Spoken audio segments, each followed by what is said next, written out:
Good afternoon, ladies and gentlemen. Namaste and welcome to this session.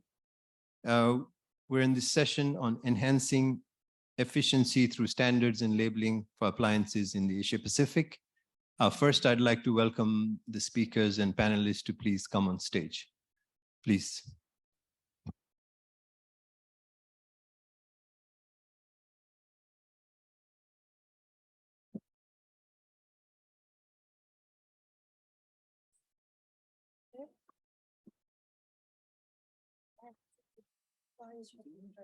There's no seating arrangement. I guess it's first come, first serve basis. Find a seat. Oh my God, health and safety. I'm fine. I'm fine. Still alive. Yeah. Oh my God. Yes, please navigate the issue with great risk and caution. Good afternoon again. On behalf of CLASP, GIZ, and the Philippines Department of Energy, it is my pleasure to welcome you to this session. My name is Bishal Thapa. I'm with CLASP, and I will be your moderator and host for this afternoon. This session, as I mentioned, is on enhancing efficiency standards through appliances, through standards and labeling for appliances and equipment in Asia Pacific. But as you will discover as this conversation unfolds, the issue is much bigger than just standards and labeling, and in fact touches a wide variety of different things. So don't let the narrowness of the topic fool you. This is a conversation that will touch pretty much everything. We have this session broken up into two parts. The first part is two lead presentations that will be delivered. First by Ms. Lauren Buscher. She'll talk about global MEPS, the trends, issues, and best practices. Lauren is the manager with CLASP. She's supporting CLASP's Clean Energy Access and Climate Research. Lauren has an MA in Environmental Management from Yale School of Environment and a BA in Political Science and Environment Studies from the University of Oregon. And Lauren's presentation will draw from the research that CLASP is doing on MEPS. Actually, her bio, including the bio of all speakers, is pretty extensive, but I'll leave you to read that in the session rather than me to narrate all of it. We'll follow that with a presentation from Mariah Licerio. She's with GIZ in the Philippines. And her presentation will talk on combining emissions reporting with enforcement of standards and labeling for cooling products. Mariah is a senior advisor and a national coordinator for GIZ. She brings 15 years of experience in GHG measurement, reporting, verification, and is a GHG verifier for Bureau Veritas SA. Our presentation will highlight the work around appliance product registry in Philippines and in terms of demonstrating the calculations that are there. The second part, following the presentations, will be a panel discussion. And I know you're at ASEF 2023, there's a lot of parallel sessions going on. You could have picked any of the sessions, but obviously you've come to the right one. And I want to demonstrate the importance of this because on the panel, we have representatives from China, India, Indonesia, Philippines, and Nepal. And these 5 countries represent a population of 3.2 billion, 40% of the world's population. These 5 countries represent an economy of 22 trillion, which represents approximately 22% of the world's economy. So it's a pretty mighty table. You can see it's hard for the table to, like the platform to take all the weight, as you just saw. And then the third point is that these 5 countries represent 14.8 billion tons of carbon dioxide in 2021, which represented 40% of the world's emissions that year. So you have 22% GDP accounting for 40% of the emissions. That itself should be the first indicator that you've got a significant opportunity for improvements in energy intensity, and efficiency can play a big role. But let me just give you a little bit more detail on that, just to provide some color, right? If you could take any appliance, but let me just focus with air conditioners, because the theme of cooling is super important and is a big driver of overall energy use and emissions.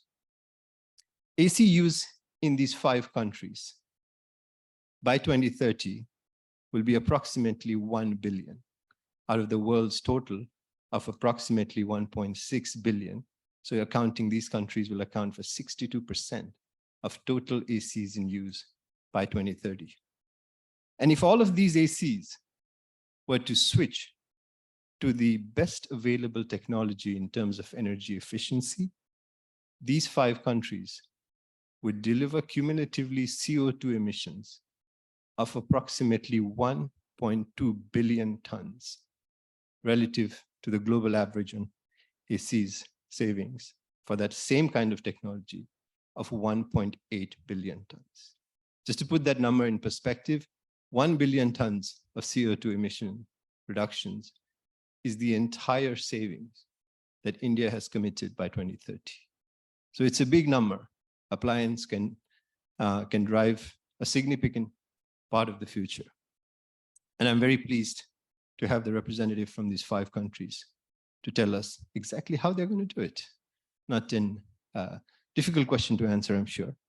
But with that, let me turn first to Lauren, and I will have the opportunity to introduce the panelists just before the discussion starts. So Lauren, over to you.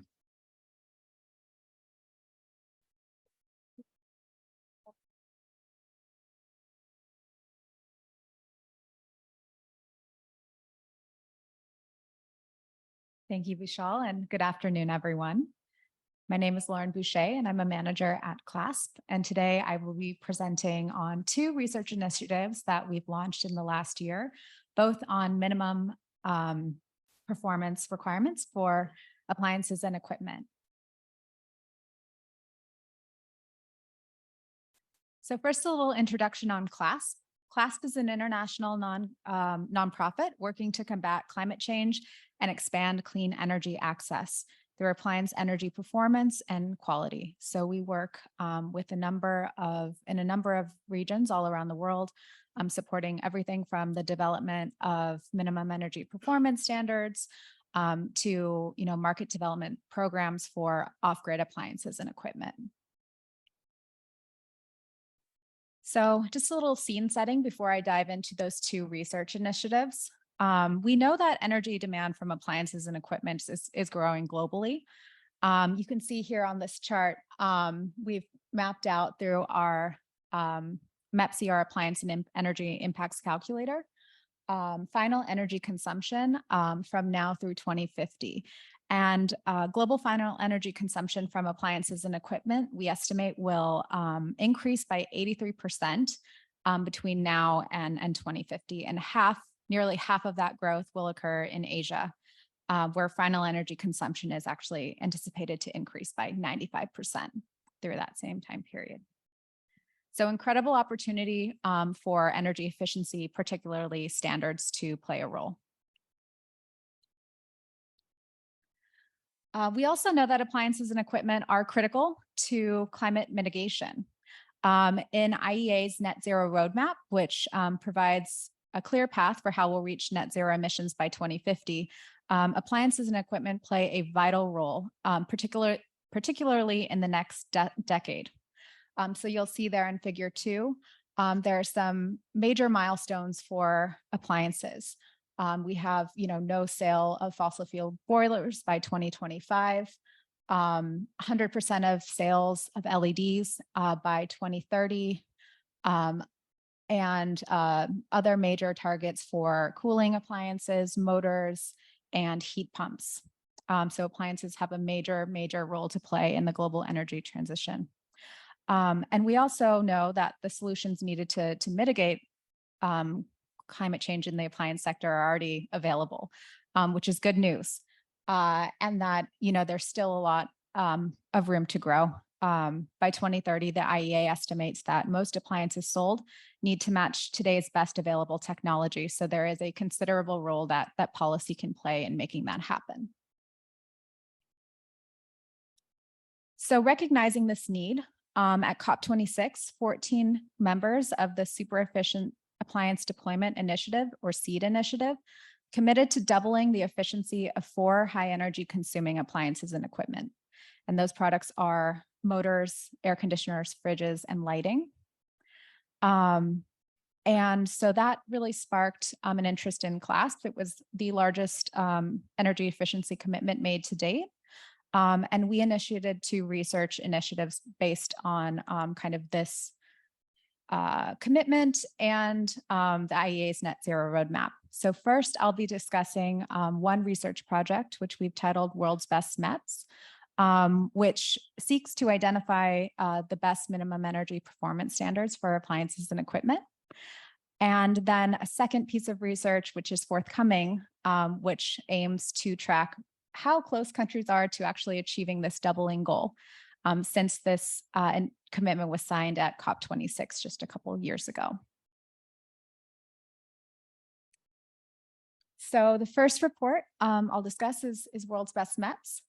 So here, we wanted to review the standards for 6 products, or for 6 appliances across 10 economies.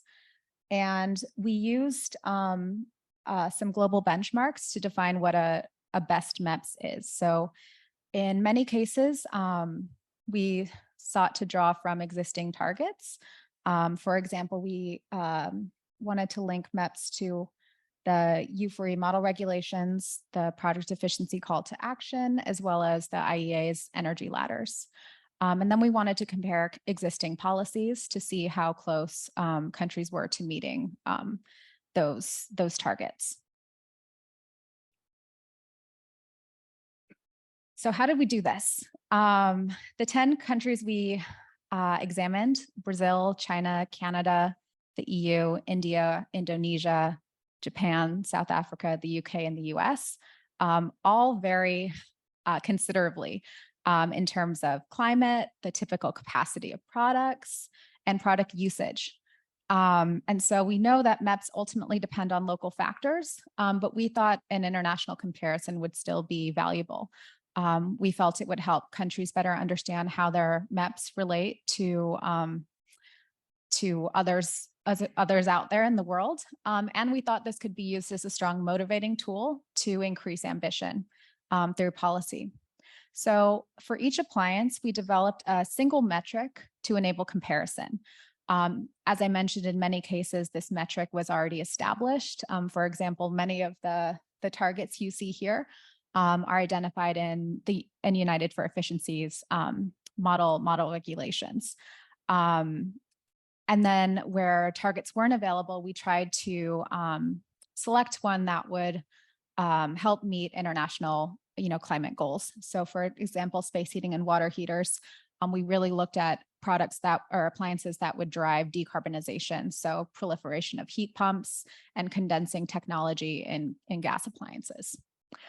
We did have to normalize MEPS for differences, particularly for ACs and refrigerators. And there's more information on, how we did that technically in the report itself. But we did have to do a series of conversions in order to make MEPS comparable. And then for space and water heaters, we had to, it was very difficult to compare MEPS. So we looked at market penetration of heat pumps and condensing equipment.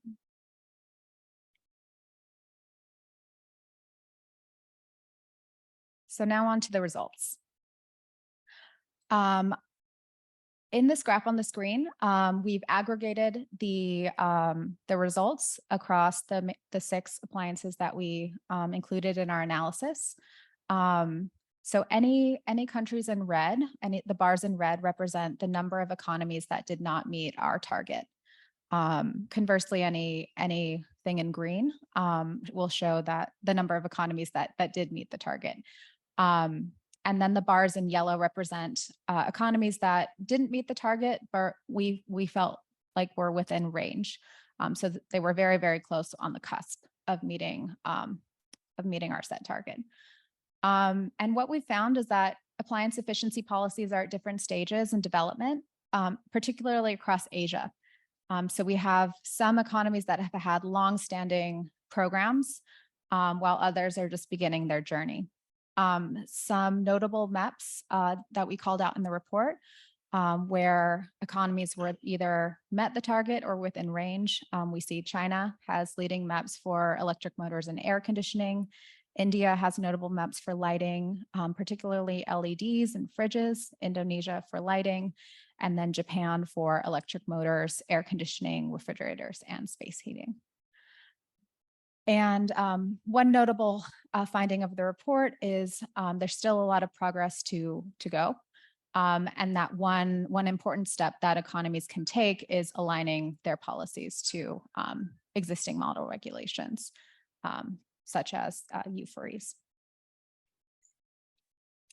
Okay, so now I will move on to the next piece of research. So here we wanted to assess how countries were doing in meeting their doubling goal. As I mentioned, the product efficiency call to action aimed to double the efficiency of 4 products by 2030. So we really wanted to assess, was progress actually happening at the rate that it should in order to achieve that target? And the conclusion is efficiency isn't moving fast enough. We've really only seen progress for refrigerators.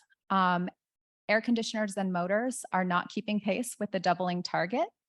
And for lighting, we're not sure. So there, we ran into some data limitations completing this analysis. And hopefully those data gaps will be closed with forthcoming progress from new MEPs and initiatives like the Minamata Convention, which aims to phase out mercury in lighting. So I will highlight 2 examples. So I wanted to pull from the forthcoming report. So this data is preliminary and won't be published until later this year. But I wanted to show one success story and then one example of a product that needs correction. So for refrigerators, you can see here that countries are making progress towards that doubling goal. We looked at the MEPS level in 2018 when the call to action was signed, and then we looked through product registries to understand what the trend shows today. And so anything that started out in 2018 was at 100, and we're looking to see the value go down to 50 to represent that doubling. So we've indexed the metric here. We've seen up to a 3 to 13% reduction in average energy consumption compared to that historic data. And you can see here that the trend line for that doubling pathway so far is kind of what we see in the actual data.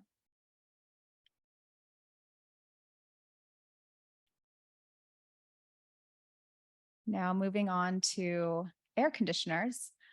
This is an example of where efficiency improvements are not keeping pace with the doubling pathway. So this data includes 5 call to action signatories plus 1 other country. And while we see some improvement from countries, the progress is not moving fast enough. So as I mentioned, this report is forthcoming and will be published by the end of this year. But I wanted to close the presentation or close the conversation on MEPS with some additional considerations for government. So we know that policies can drive large-scale change, but we also need to create, a strong enabling environment for those policies to thrive. So it's also essential that governments have the, institutional environment to support successful implementation. So that would include, setting up test laboratories and having a strong testing capacity, using regional frameworks, ensuring that there are effective compliance programs, and engaging and having consumer advocacy groups. And I'm sure we'll touch on some of that later in the panel.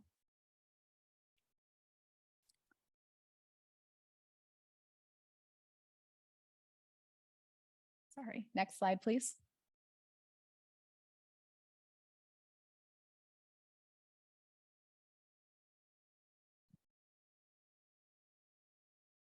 Next slide, please.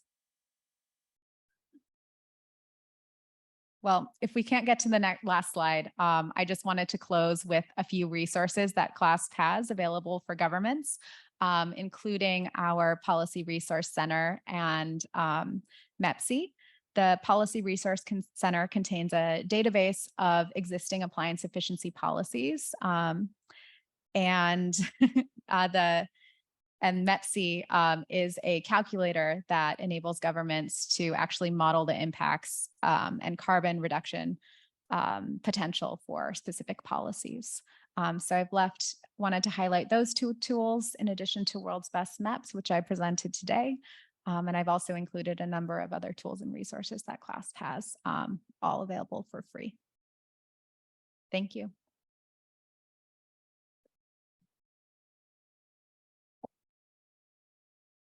Thanks, Lauren. Thanks for the presentation. I think it was kind of cosmic that the slide was stuck on messages for governments, because there are lots of governments present here. And I think the call to action is really for governments to listen to the fact that efficiency isn't moving fast enough, and that emission reductions from efficiency will drive at least 30 to 50% of the emission reductions required. So I think it's great. I'd like to turn to Mariah next. And if Lauren talked about the numbers in terms of efficiency, I think Mariah is going to touch upon how those numbers are going to be counted. So over to you. Hello. Okay. So good afternoon. My name is Mariah Delicerio. I'm a senior advisor for GIZ in the Philippines. And I'm actually supporting the Philippines in its development of nationally determined contributions. So energy efficiency has the biggest potential. So this is my presentation on how the experience of the Philippines, where we were able to combine emissions reporting with the standards and labeling for cooling products, particularly room air conditioners and refrigerators. Next, please.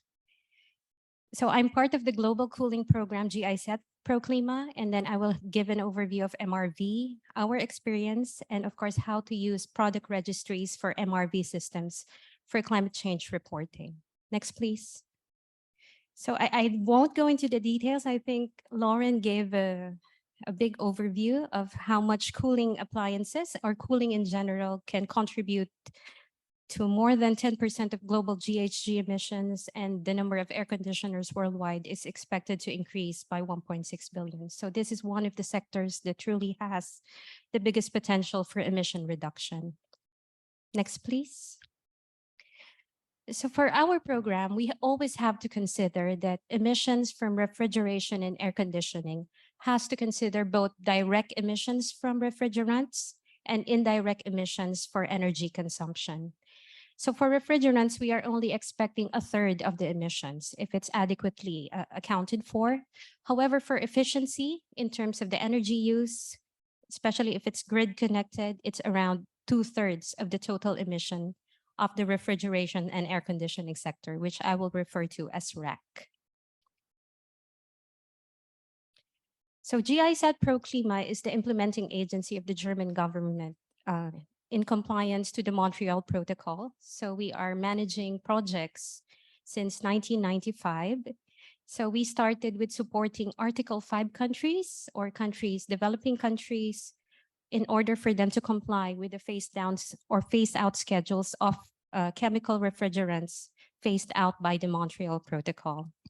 So it was in 2016 with the Kigali amendments that the Montreal Protocol was able to cover significant climate aspects by controlling hydrofluorocarbons, which are non-ozone depleting, but are climate damaging. So the goal of the program is to promote green cooling through natural refrigerants with very low emissions.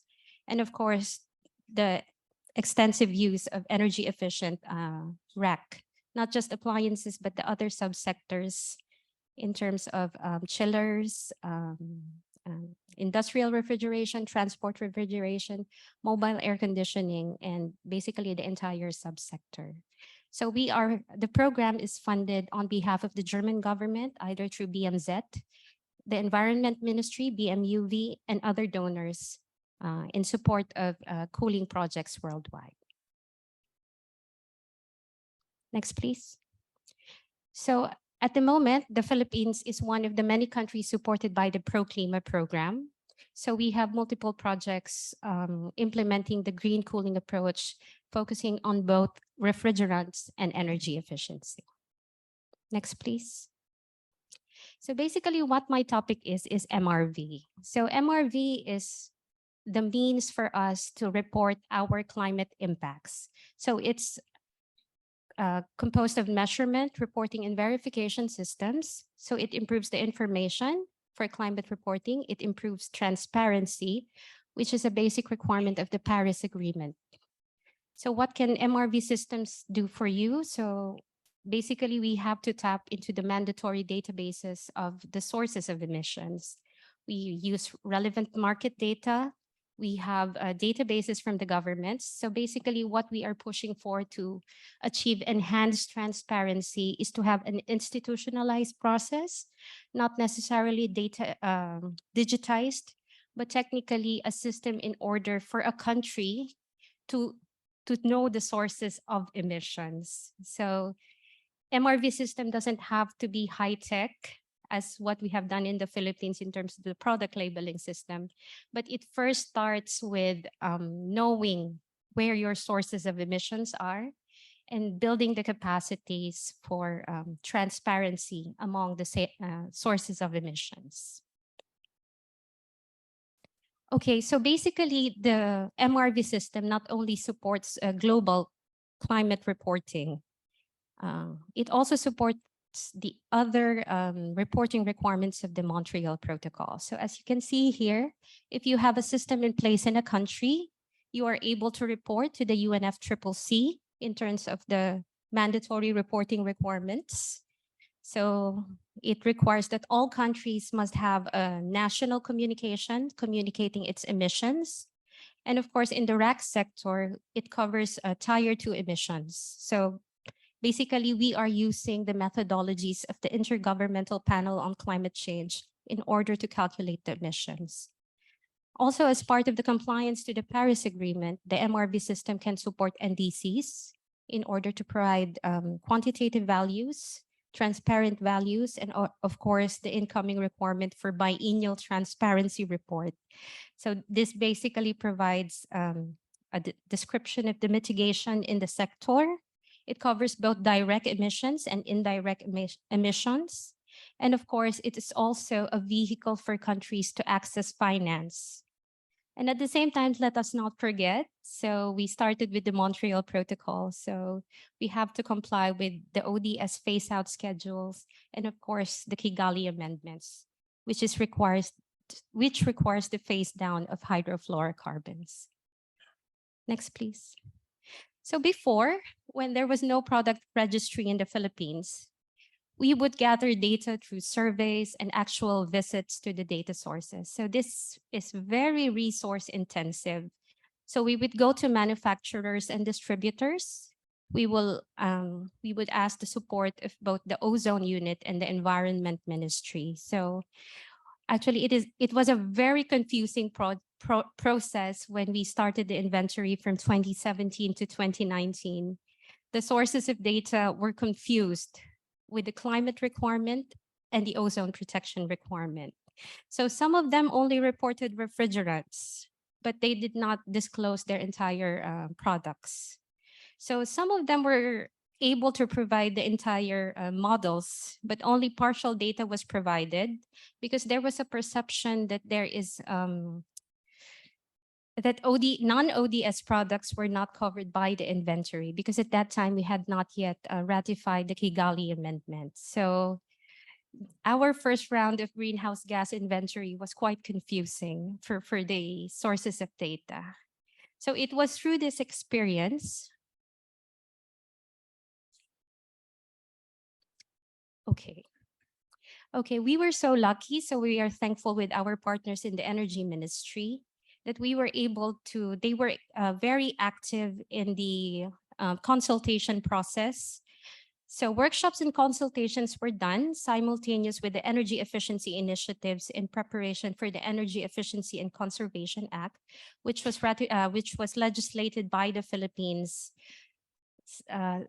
luckily during the time of our inventory. So we were able to bring together relevant stakeholders in terms of energy, climate, and ozone issue. So this is the new energy label of the Philippines, which includes the global warming potential of the refrigerants, including other information and details, which can be seen in the QR code.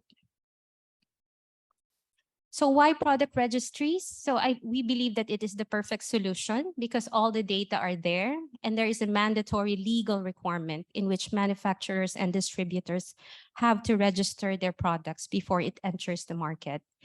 So it manages the labeling program, it tracks the refrigerant, tracks the sales, and we were able to calculate around 60% of RAC emissions. So we are in the process right now of calculating the emissions. So this is the overview of the MRV systems in the Philippines. We both work with the Department of Energy, who is with us, and we also work with the Environment Ministry, the DNR, the Department of Environment and Natural Resources. So basically, this is only one aspect of the MRV system, which is the sales of standardized products for both room ACs and refrigerators. We are also ongoing coordinations with other projects financed by the Multilateral Fund of the Montreal Protocol. So some of them are working on other subsectors like the cold chain. And then we are using the current statistics to do the verification and the validation of the data we are calculating. And then, of course, some RAC products outside of full products come into the Philippines not as an entire product, but they have to be assembled and custom built. So that is one of the areas of concern we have in order to trace the product from the source and how it is assembled into RAC equipment. But basically, we are proud to announce that we were able to find a solution for the cooling appliances for domestic refrigerators and room air conditioners. So what are the information we have in the product registry? So we were able to get the sales, not the monetary value, but the total number of units that are entering the market for the entire year, its country of origin, its cooling capacity in kilowatts. We were able to get the CSPF, or actually in the Philippines, we have standardized the air conditioning performance to a CSPF. Its classification is fixed speed or inverter, the installation type, and then the chemical used as refrigerant and refrigerant volume is managed also by the product registry under the Department of Energy. So for the domestic refrigerator, we also have the same data, the sales, the volume in terms of liters, the energy efficiency factor. We also have the tested daily electric consumption, and of course, the chemicals used as refrigerants and charge size in order to calculate the direct emissions. Okay, so actually we are still in the process of calculating and validating the data, but if you want more information, we are also recommending the MRV handbook and the MRV blueprint that we can share the link later. And at the same time, the countries could also refer to the U4E guidelines in terms of setting up product registries. Of course, we also develop a tool, an Excel-based RAC sector NDC benchmarking tool.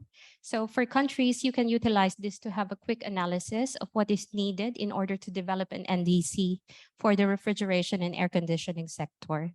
We also have a number of publications on the NDC.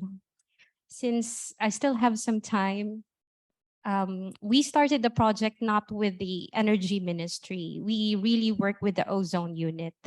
But then we realized that the contribution of the product registry is really one of the best tools we can have to have a transparent emission reporting system. So we're also very grateful that our DOE was able to gain that capacity to also cover both indirect and direct emissions. So that's it. Thank you.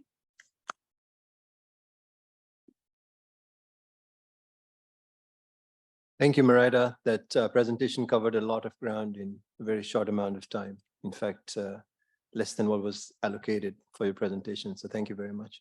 I'm struck that both of these presentations, I think, highlight the availability of a wide range of resources that can be used by governments in the formulation, deployment, and implementation of MEPS and other kinds of efficiency policy regulations and policies. So I think it's great that you have a chance to look through those.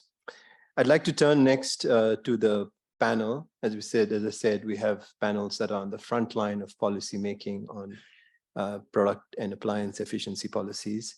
I won't read the whole bios, it's very extensive, but I'll just highlight the main points and then run into the questions. First, we have Mr. Suresh Anepu, who is the director at the Ministry of Power from the Government of India and brings a significant 16 years of experience sort of working across the wide range of power sector. We also have Mr. Arun Primasio, who is with the Energy Utilization Management Bureau of the Department of Energy in Philippines. We're also very pleased to have with us Mr. Stephen Zhang, who is the China program lead for CLASP and currently works with government in supporting the formulation around MEPS. We have Ms. Shubha Lakshmi Shrestha, who is an assistant director at Alternative Energy Promotion Center and heads the energy efficiency division there. The Alternative Energy Promotion Center is under the Ministry of Energy, Water Resources and Irrigation for the government of Nepal.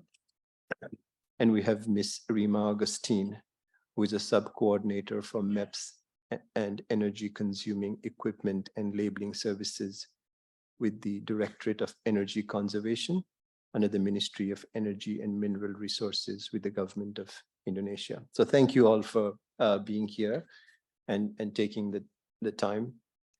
We have just about an hour, so I'll just ask you some questions and maybe then we can allow the audience also to interject with questions towards the later stage. Mr. Suresh, if I may start with you, sir. One of the points that Lorraine made, and I think that was the point that was stuck on the presentation, was to think about institutional arrangements are very important.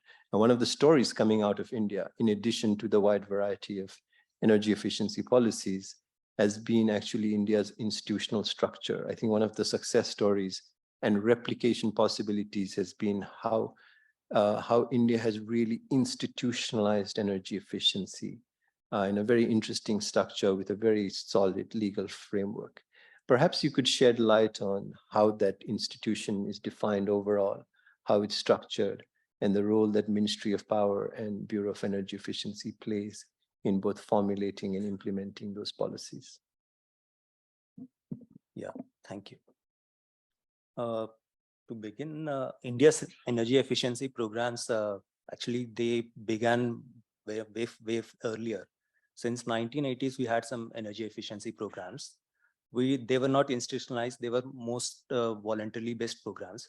But beginning 2001, the Indian government brought out an Electricity Conservation Act. And that laid the foundation stone for the energy efficiency in the country.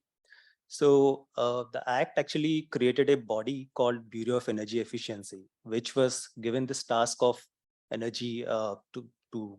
the task of implementing energy efficiency measures in the country. So what the act did was, like, we devolved a lot of power to BEE. We created because India is a federal system, we have a central government and state governments. So the state governments have their own domain. So when we formulated the act, the attempt was to make everybody participant in this. Like, energy efficiency has to come from all corners. every state also has to contribute. So we took care of this while formulating the act, and that was actually laid out in the institutional arrangement. So the way it works is we have a central body called Bureau of Energy Efficiency, and then there are some state designated agencies which are also tasked with some powers. So, so the BEE is assisted by some technical committees who actually identify the products. They have a separate technical committee for each product, and they identify which products to take up in the year, forthcoming year, and whether to take it on a voluntary basis or on a mandatory basis. The committee decides. And obviously, for a new product, it is going to be on a voluntary basis because we lack information data and also a lot of other things. We need to build systems for that. And at the state level, what the good thing that we had done was at the state level, they were given the task of implementing the policies formed by the BEE. The central agency, whatever it formulates, the state designated agencies have been tasked to implement it. So they have given a significant amount of power in implementation and verification, and also in levying penalties. So I think that structure actually worked well for us because like the interest was from all corners, like the participation of states was good. And we also have, we actually, when we are launching a program of this scale, and of course it didn't happen overnight, we had our own share of learnings in the process. So there was shortage of people who would actually verify these appliances. Like even if you have bodies by themselves will not do anything. There need to be people who are actually trained into it. So BEE launched this program of certification of energy auditors. So people people write exams conducted by BEE, and they're given these certifications. And these people are the ones who actually do this product certifications or in this thing. So overall, what the Electricity Conservation Act had done is it created this whole supply chain. It took whole the care of this whole arrangement of creating capacity in the people, creating proper institutions, creating efficient mechanisms for monitoring, and also levying appropriate penalties. So I think that's what is actually driving the system. Yeah, thank you. And I think one of the important lessons, as Mr. Suresh also said, is to ensure that the framework for energy efficiency is contextualized both to the social, economic, and political situation of the country. Stephen, if I can turn to you next, and again, I'm going to pick up from something that Lauren presented, is that China is leading on several of the MEPs, but at least in terms of air conditioning and motors, two very important appliances and equipment. China is also a producer for a large part of the world. Many Chinese products are exported worldwide. Where does China go next in terms of MEPs? And what are sort of the forces within the country that are shaping and driving the development of these policies? Thank you, Bishop, for your question.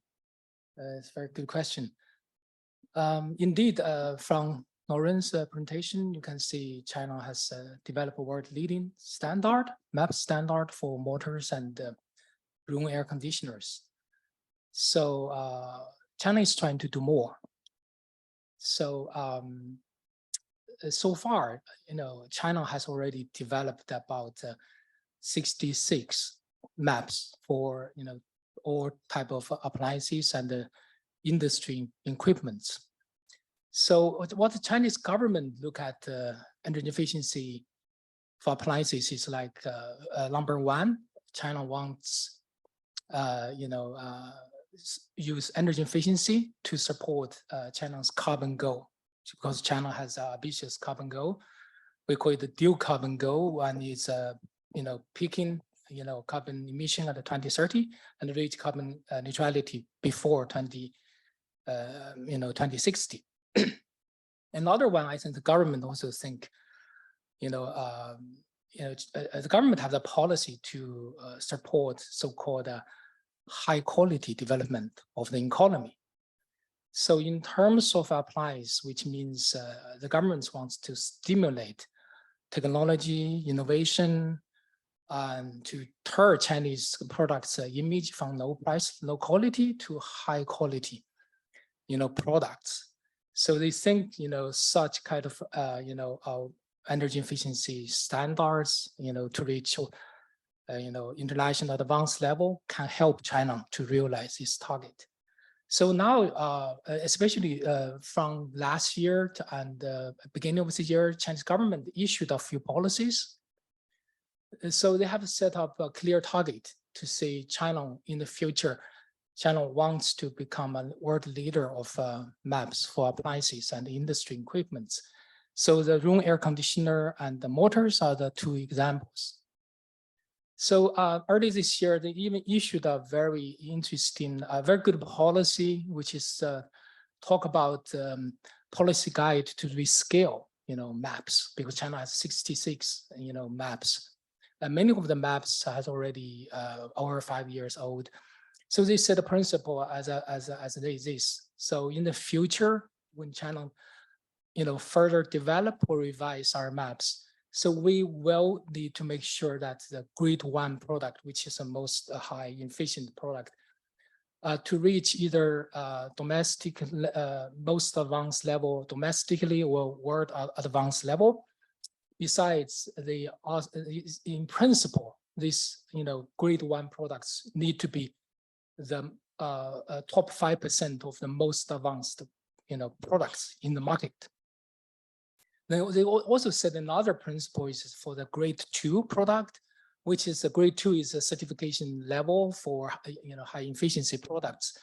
They talk about a percentage of 20% of the most efficient product in the market. There should be level 2 should represent 20%. And also for the minimum energy efficiency standards, this talk about in China is either grade 3 or grade 5. So for that one, you suppose to phase out the 20% of the least efficient product in the market. So this is quite a ambitious policy, so which laid out foundation. I think China will need to work more on further, on more products. Yeah. Okay, thank you. So yeah, it's very reassuring to hear that China has an ambitious program that has been laid out, and looking forward to the work that they can do in several of these appliances.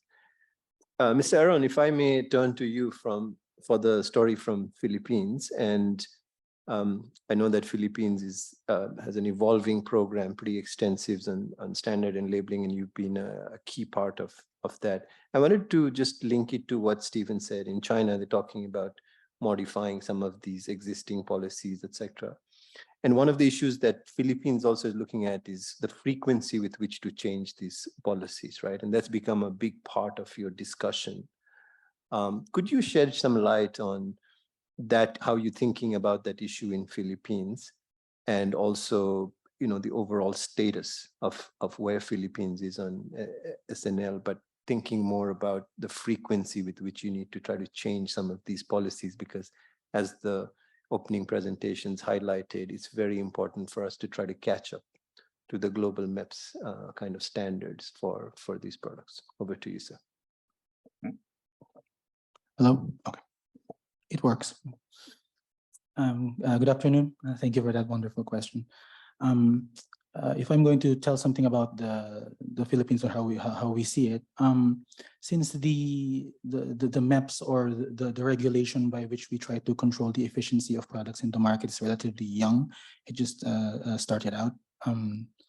Implementation on January 2022.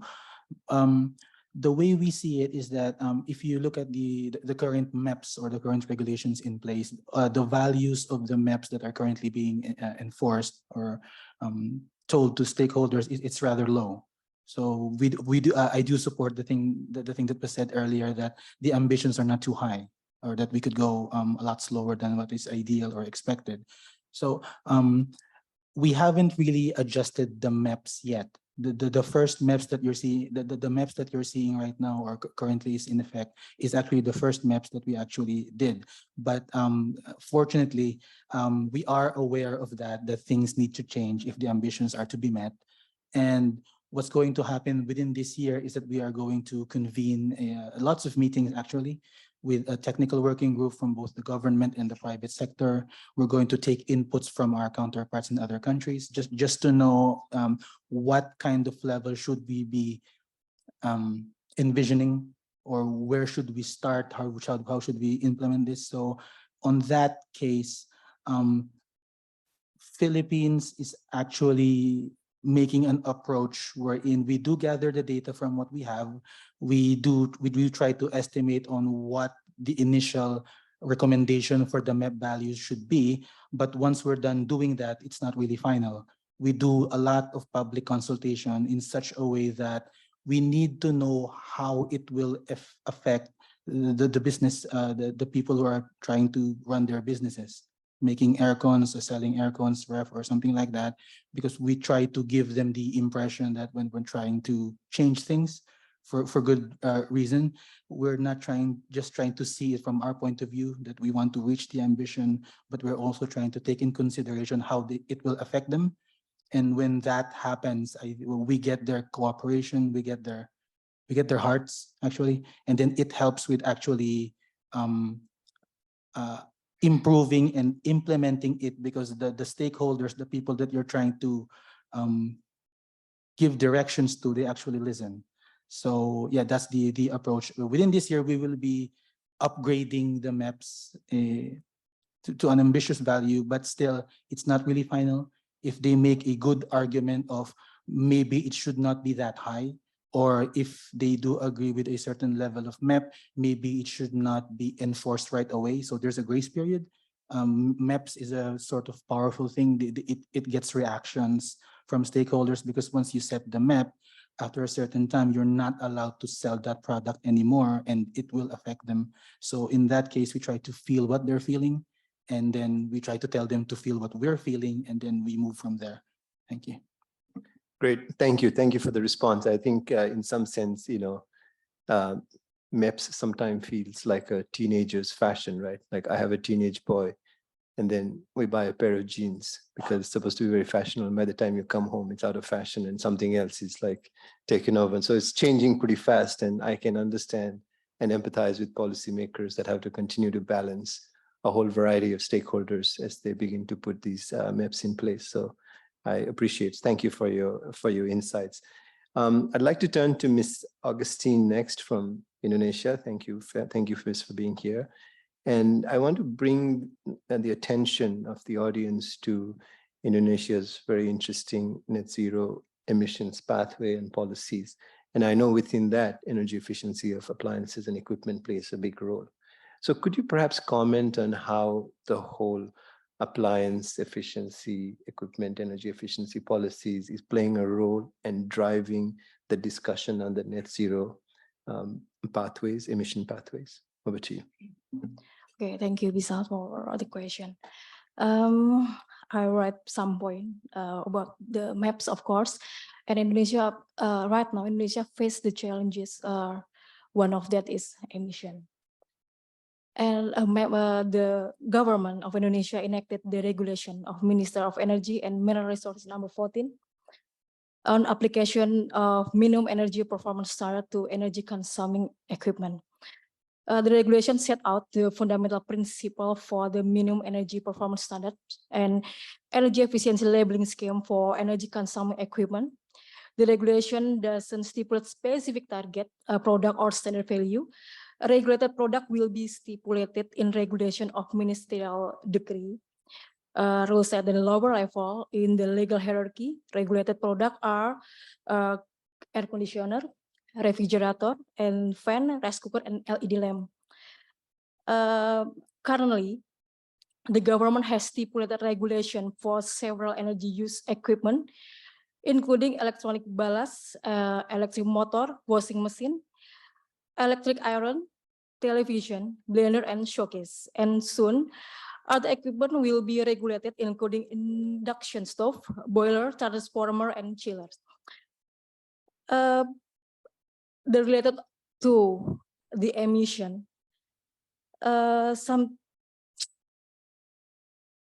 we are, as we already aware that the MAPS is a specification containing a number of performance requirements for an energy using device that effectively limit for maximum amount of energy, of course.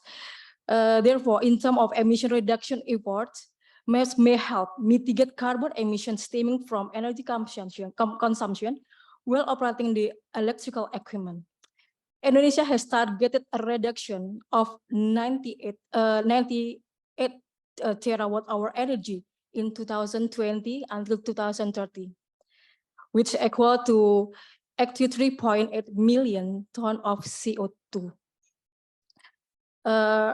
AC, electrified television, in our simulation are targeted to have a big impact of energy saving, which contribute almost 2/3 of emission reduction. I think the impact, and we right now we simulate some appliances. For each appliances have a reduction, the number of reduction, and television, fan, and air conditioner have a big impact for to reduce emission. Great, thank you. I mean, it's great that you've already begun to identify the key products that you're going to start with in terms of pushing these MEPS forward.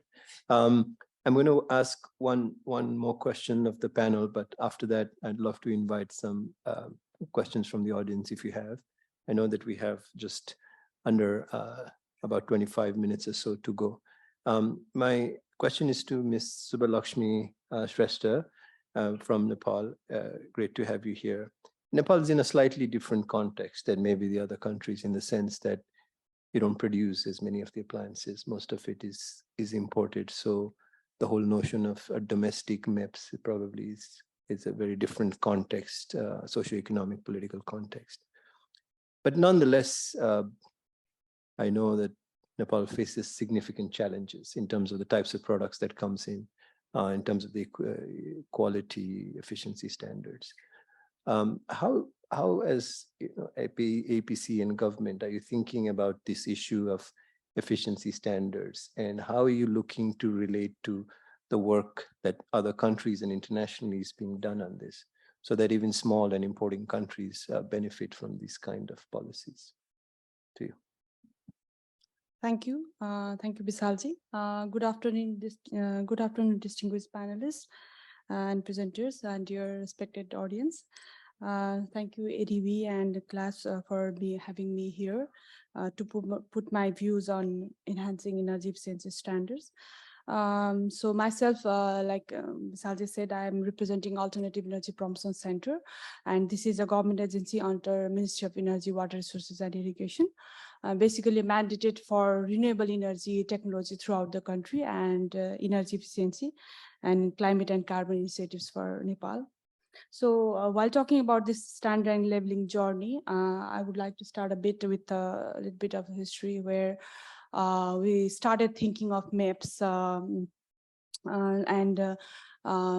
being a like mandated body for the renewable energy. So started with the solar systems where we had like a standard for LED lamps and at least for the subsidy programs, we had minimum standards over there, and in collaboration with the Nepal Bureau of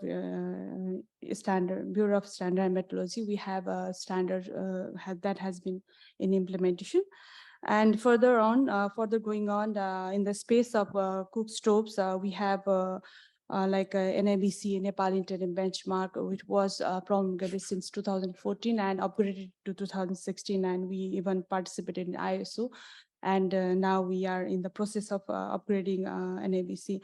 Rightly mentioned by Bisalji that we are an importing country and we don't want it to be the country with the, like all the substandard products to be dumped within the country. So we have been proceeding with the minimum standards that needs to be imported within the country or manufactured within the country. And for that, we have a minimal facility of testing station, and we are in the process of strengthening those testing facilities as well. While going through these initiatives, we have lots of support from the development partners, such as from World Bank. We have introduced the product development and labeling techniques for bioenergy cooked stoves to come up. And with the collaboration with the Clean Cooking Alliance, so we have induction cooktops standards, and which like induction cooktops, our electric cooktops are really a good moving ahead technologies in Nepal, being a hydroelectric energy we have, and we have a kind of surplus in the rainy seasons, and we are moving ahead with infrared and electric pressure cooker standard as well. And now recently, like we have further with the household appliances things. So we had a support from USAID, Urja Nepal program, and we have started with having a fan, standard of fan, and 12 another standards that are coming in the picture. And we'll be having further with the refrigerator and AC and motors. We have heard in another sessions as well, like energy efficiency is the cleanest form of energy, and this is the energy what we have, and our one source of energy. And a very small case study we did in Nepal, and if we had like a case of fan, and then you could see the energy saved versus the energy produced, then it came to like 5 times cheaper to the saving point of view. So in that way, like being a very energy sensitive and also resource intensive area in the case of Nepal, then this could be a very good good area to intervene further. And for this, I think we have a Nepal energy efficiency strategy, and where we are aiming to have a doubling our energy efficiency strategy, energy efficiency improvement rate by 2030 by 1.68%, which was also supported by GIZ over here. And now we have having energy efficiency mobile apps and energy efficiency learning platforms, so that awareness creation is the key point. Like we may have a standard, but if we don't have the energy awareness campaigns, then that may not be going to happen in the ground level. If I can take one example over here, if it would be okay. So like while coming from Nepal to here in Manila, and all the way through, whenever we are outside this world, it is really hot, and when we come into the inside, then it is chilling cold. And so like this kind of, maybe there would be a awareness, but if we can see that many of the studies has already shown that if we can lessen the higher up the temperature above 1 degree, that will have saved like 10% in annual energy consumption. So that kind of things we know, but we may also walk the talk, like what standard may be in the place, but having those standards implemented in another challenges. And as we all know that in Nepal also, like we have a in the new buildings, so like energy consumption is like 60% is going to the HVAC sector, and if we can do a very little initiatives over there, then we could do a much in the sector. And we are also in that pace in Nepal as well, and we are moving ahead with this standard leveling, and we hope we have a Secretary Sir over here as well, and we hope we have Energy Efficiency and Conservation Act to be placed soon. Thank you so much. Great. I fully endorse your walk the talk call to action here. Thank you very much. Is there any questions from the audience? Any question you'd like to ask? Otherwise, I think we're going to have time maybe to go for one round of last questions. So maybe I'll just kick that off. I'd just like all the panelists to respond to the same question, which is, I think in the opening presentations, you heard that overall the energy efficiency from appliances is not fast enough, right? So at the same time, there's a wide variety of things that are required to make it happen. So as civil society, as multilateral, bilateral partners and other stakeholders, what do you think is the one or two most important things that governments and countries around the world may need, at least in your cases, may need to try to adopt the best minimum energy performance standards? Stephen, I'll let you start, and just, very quickly within a minute or two, what you think is the most important things that's required to support countries adopt those. I think most important thing is, I think it's first thing is a capacity within the government. So this is quite important. On the case of China, I think China has, in the Chinese government, there are some applies specialists who dedicated to energy efficiency standards for 10, 20 years. So they have developed a very close relationship with the industry, with research institutes and the test labs. So I think this is a very useful, for any country to want to pursue more ambitious standards. You have to understand the pain point of the industry, but in order to do that, you have to be an expert there as well. So I think by understanding about this, and you just partner with industry, then you give them a clear, policy message. Yeah, like in so- the case of China, it's like, we have to do this. The question is not about what to do, it's how to do it so we Right. can work together. So I think this is something very quite So important. it's a technical capacity. Thank Yeah. you. Mr. Suresh, you want to go next? I'll just talk about a little about India's scenario. Like today, India has a demand of 231 gigawatt, and we have installed capacity of about 415,000 megawatt. Okay, and we had committed to COP26 targets of 500 gigawatt by 2030. And we are taking those commitments very seriously. Every year, our plan is to add 25 gigawatt of renewable energy every year. Last year, we added about 24 gigawatt till last year. So this year, we try to beat it. We're trying to overachieve it. So that is the target we're doing. So one of the things why energy efficiency is important is not just capacity addition, we are also looking from the other side. So 21, 22, the benefits we had from energy efficiency was 10% of our, approximately 10% of our energy consumption. So that's a huge amount. So that means we can save 10%, not just 10%. If you talk in terms of CUF terms, it would be much more in terms of capacity addition. You can save on that. So, so how we are going about it is we know the areas which are going to see sectors which are going to see greater demand in the coming years. And we are targeting those sectors, especially the sectors are industry, residential, commercial, and agriculture. These are the 4 priority areas for energy efficiency.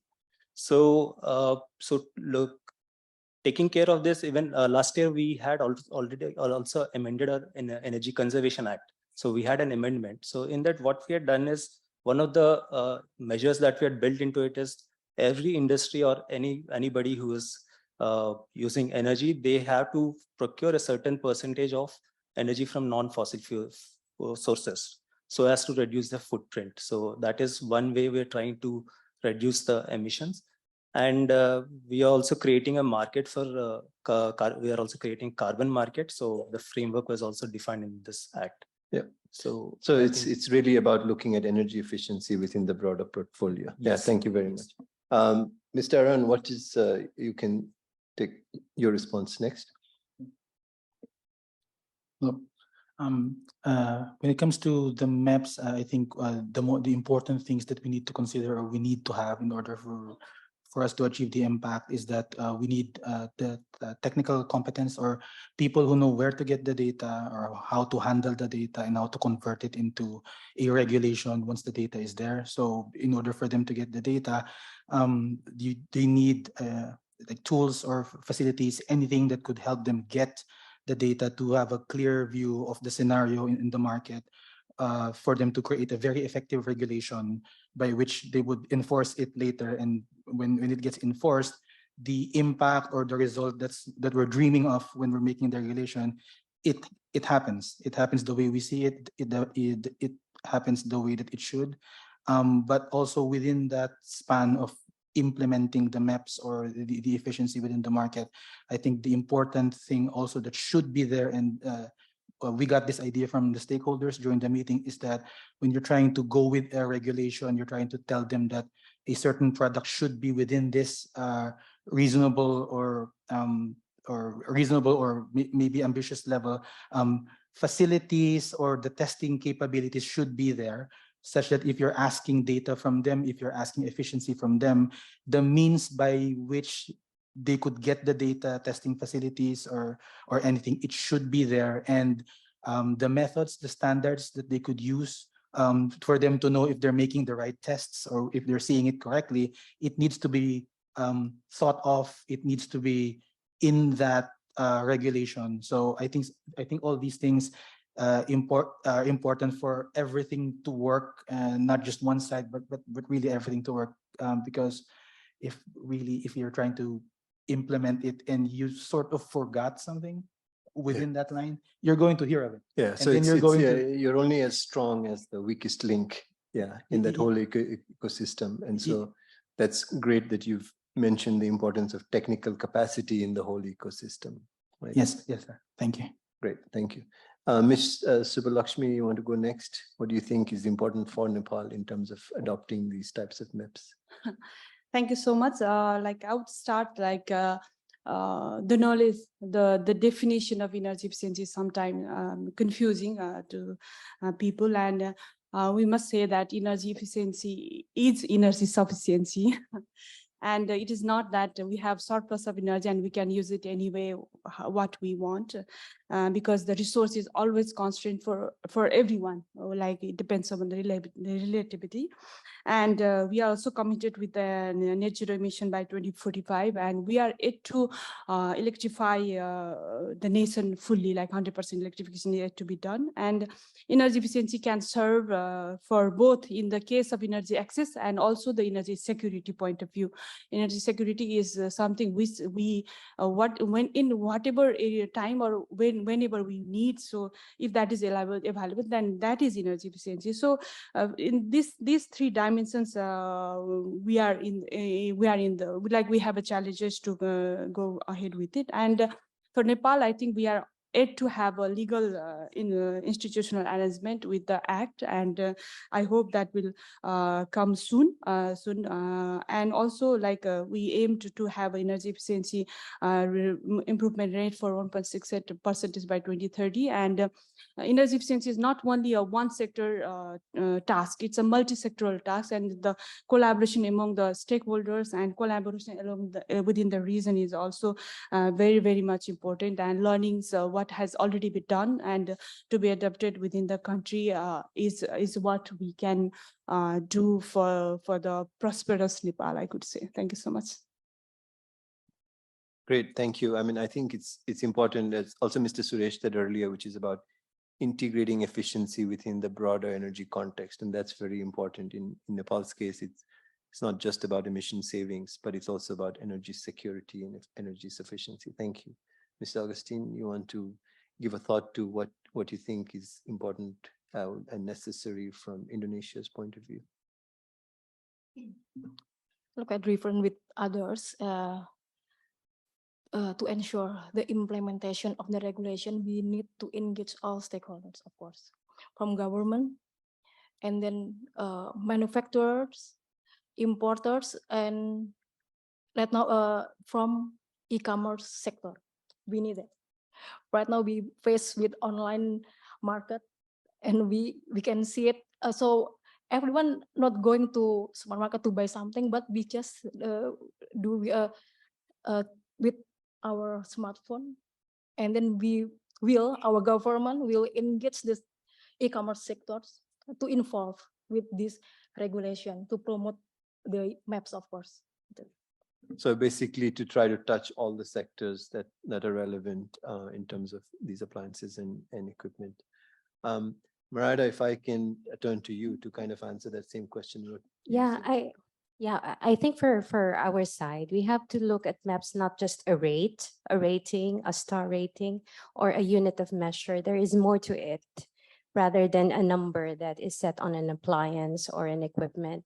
It is a means for us to perform climate action. Actually, that is the best climate action we can do at home if we buy the most efficient and most climate-friendly appliance that is available in the market. And I think the governments have the role to ensure that the products entering the market are, climate-friendly and at the same time reduces the cost, so to improve our lives as well. Thank you. Lauren, your turn. Last. Yeah, so in terms of what is needed to achieve the world's best MEPS, I think continued efforts like our tool to benchmark current policies to global targets and track efficiency over time is needed. There's probably also a larger question of how to make energy efficiency just broadly more appealing. I heard yesterday it was referred to as the khaki pants of the energy sector. And I think, in order to actually double efficiency and triple the investments needed, there's more of a messaging shift that's needed in order to really elevate it to the global stage a bit more. Great. Thank you very much. Any questions from the audience? Please, if you want to just come to the microphone. Thank you. I am Udana from Sri Lanka. So we've also developed about 15 MEPS standards for appliances. But one reason why some of these standards doesn't get mandated is the non-availability of test laboratories. So it takes time to set up test laboratories. So because of that, the standards are not mandated. So do you have experience in utilizing international test laboratories for some of the appliances that you import, and how effective that practice has been? I would like to hear from you. Thanks. Anybody would like to offer a response? Yeah, please. Thank you. Thank you for a question. Nepal being an importer of all kinds of most of the, not all, most of the appliances within the country, and we have been practicing to have a certification, to have a quality verification from the certification that has been done from the internationally accredited laboratories. And we have started the journey from renewable energy now with the energy efficiency, and could see that through the solar home system or LED lamps or the induction cooktops or any other. Not having the testing laboratories within the country and within the subsidy regime, we could see that the having now with the internet facilities and all those things, we could see that we could also validate the certificates that whether that is correct or not. So with that, we have a very good experience that it can also work in the case that we don't have testing laboratories within our country. Thank you so much. Thank you. Anyone else? Do you want to? Yeah, go ahead. Probably Aaron, you can add on, but of course the process right now for the Philippines is the recognition of the certificate provided by the manufacturer or the distributor, but market monitoring. I think Aaron, you can provide more details on the recognition and the market monitoring. Thank you, Maria, for helping me with that. Although the scenario that was painted earlier, it's rather different from what we're experiencing, but maybe I can share. For the Philippines, we do mandate a certain performance from certain appliances if, let's say, the testing capacity or the capability for that product is available within the country, so that it's fair for everybody and we know that it will work. But we haven't really tried mandating something and then expecting that it will be tested on another country. So we don't really go with that approach. So still, it needs to be available within the country, and then we can start mandating it. But in order to, just to share more of that, for the stakeholders or for the companies to not really get too burdened with having it tested locally, the Philippine regulation allows, or we do honor testing results from other countries. So if a product is coming from another country and then they had it tested there, and then there's just this qualification, a lab qualification statement there that if it's accredited on ISO 17025, and if the ISO 17025 accreditation falls within, let's say, an aircon testing, and then it's an aircon item, or a ref testing, and then it's a ref, then we do honor that, and then we just approve the product, and then the local counterpart can ask for a label. So in that case, we accept different sources, reports from different sources to make it easier on everybody. But still, it is more of a challenge. What the gentleman said, that we are tied, even though we want, the law mandates us to actually strive such that every energy consuming product has a label in the future. That's really the big dream there. But the challenges is that if we're going to mandate something, it needs to be available here. So one of our activities is that instead, not just giving out labels, but one of our activities is to talk to people, private sector, or the laboratories, if they are willing to put up the testing for this item, for that item, so that if it's existing already, then we can go ahead with the creation of a new regulation by which to mandate it. And we envision everything to grow from there until such a point that most of it gets labeled already. And at that point in time, we believe that we may have achieved the goal, or one of the goals that the law, or the Energy Efficiency Conservation Act, set out to do when it was first conceived. Thank you. Thank you. Thank you for that response. I hope that helped answer your question. One of the things we've also been encouraging is for governments to talk to each other in terms of harmonizing by using standards and labeling itself. So when you don't have the infrastructure to test, but is whether there are ways to connect, for example, with product registries of the exporting countries, you might actually be able to use the infrastructure that they have, so you don't have to replicate it. I think that's one of the different ways in which you could try to harmonize across other countries, and we're hoping that those initiatives also can come to fruition. I'll sort of wind down there. We just have maybe a few minutes left, and I want to close the session in time. And I just want to reflect on the responses from the last question, which was, what sort of things are needed to try to adopt MEPS across countries. And even though there was a little bit variety of answers, I think the overwhelming response by a vote of almost 3 to 5, 3 of the 5 was around capacity and technical capacity. And that's a resource that's quite abundantly available in this world. That's one resource that is available to a great extent. It might be concentrated in pockets, but I think there's an opportunity for us to really work collaboratively across governments, across stakeholders, pulling together institutions like ADB, other bilateral, multilaterals, civil society like us, to work with governments, to work with other stakeholders to enhance that technical capacity need so that these can be adopted.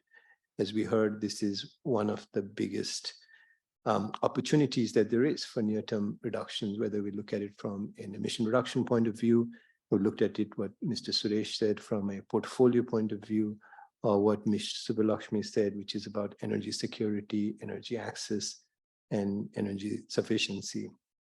So I think that's the theme we should take away. We're not going fast enough on energy efficiency towards MEP. We need to accelerate that. The tools are available. The science, as you saw, is there in full force. Great MNV methodologies already in place. The science of the numbers in terms of what the standards should be is available. I think it's really for us to now come together to do it. So with that, I want to close. But before I close, I do want to take the opportunity to just also recognize that this panel had 6 different nationalities represented. The most gender balanced panel I've seen this whole conference. I don't count, but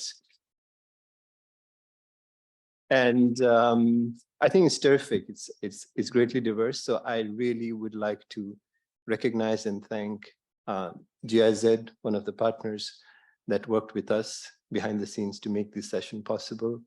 Also, the Philippines Department of Energy, our partners on this session, teammates at CLASP who also worked to make this possible, and of course, all the panelists who traveled great distances to come and promote the message of faster energy efficiency for the world. Thank you very much.